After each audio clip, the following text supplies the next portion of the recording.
مطاياه وينفح عطر سكينته أنسا تتسامق أصداه أنسا حضرت عمر کو یہ پتہ چلا کہ بنو غسان کا جو بادشاہ ہے وہ مدینہ میں آنا چاہتا ہے۔ وہ کیوں آنا چاہتا تھا؟ حالات کے تیور کو بدلتا دیکھ کر اس نے یہ ارادہ کیا کہ اب تو شام تک مسلمان پھیل چکے ہیں، مجھے بھی اسلام قبول کر لینا چاہیے، میری بھی عزت میں اضافہ ہوگا۔ میں حضرت عمر کے پاس جاتا ہوں، حضرت عمر نے اس کا ویلکم کیا، وہ بہت بڑی فوج لاؤ لشکر کے ساتھ آیا، حضرت عمر کے پاس کئی دن ٹھہرا، حضرت عمر نے اس کی مہمان نوازی کی، بڑا اچھا معاملہ کیا۔ حضرت عمر سے اجازت چاہی کہ میں خانہ کعبہ جانا چاہتا ہوں، حضرت عمر نے اجازت دی۔ دوران طواف اس جبلہ نامی حکمران کا پاؤں کسی بدوی کے پاؤں کے نیچے آ گیا۔ ایک بدوی صحابی تھے، وہ بھی طواف کر رہے تھے، وہ بھی طواف کر رہے تھے، تو ان کا جو جبہ تھا اس حکمران کا وہ ایک بدوی صحابی کے پاؤں کے نیچے آ گیا، اس کو ٹھوکر لگی، وہ گرنے لگا، یا بعض روایات کے اندر اس کے پاؤں کے اوپر ان بدوی صحابی کا پاؤں آ گیا۔ اس نے غصے میں آ کے تھپڑ مار دیا۔ تھپڑ مارنا تھا، اس بدوی عرب کا ناک پھوٹ پڑا۔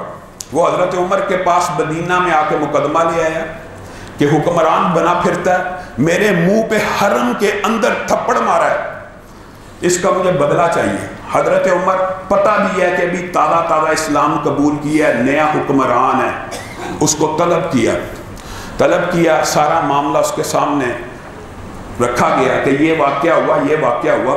اس نے کہا میں بادشاہ ہوں، اس نے میرے ساتھ بدتمیزی کی، اس نے میرے جبے کے اوپر پاؤں کو رکھا، میں نے اس کو بدلے میں تھپڑ مارا، میری غلطی نہیں، غلطی تو اسی کی۔ حضرت عمر نے کہا تو نے اقرار کر لیا اپنے جرم کا، اب دو ہی حل ہے، یا تجھے بدلے میں تھپڑ مارا جائے گا سب کے سامنے، یا تو اس بندے کو قصاص یا دیت دے کر پیسے دے کر راضی کر لے، یا پیسے کے بغیر معافی مانگ کے راضی کر لے، یہی اسلام کا شرعی اصول اور طریقہ ہے۔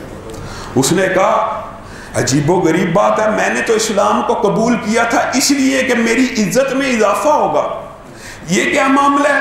اسلام میں آنے کے بعد آپ مجھے ذلیل کرنا چاہتے ہیں، میں ایک علاقے کا حاکم ہوں، میں ایک علاقے کا والی ہوں۔ حضرت عمر نے کہا اسلام میں جتنی عزت تیری ہے اتنی ہی عزت ایک عام مسلمان کی ہے، اگر اس کو منا لے گا بچ جائے گا۔ کہا میں اگر عیسائیت کو دوبارہ قبول کر لوں، میرے پاس کیا یہ آپشن موجود ہے؟ حضرت عمر نے کہا تیرے پاس یہ آپشن موجود ہے، عیسائیت کو قبول کرے گا، صبح ہم اٹھیں گے تیرا سر قلم کر دیں گے، تو مرتد ہو گیا ہے، اسلام سے منہ پھیر لیا، گھبرا گیا۔ کہا مجھے مہلت دی جائے، میں کچھ رات سوچنا چاہتا ہوں۔ حضرت عمر نے کہا رات کو سوچ بچار کی چکر میں اس نے ایک پینترا بدلا اور راتوں رات فرار ہو گیا، اور خود اپنے اس واقعے کے بارے میں عربی کے مشہور اشعار ہیں اس نے لکھے، جس کے اندر حضرت عمر کے عدل کا تذکرہ کیا، اور فرار ہونے کے بعد ساری عمر پچھتاتا رہا کہ کاش اس دن میں اس بدوی کو منا لیتا، اس طرح دنیا میں ذلت رسوائی گوشہ نشینی اور چھپ چھپا کے زندگی نہ گزارنی پڑتی۔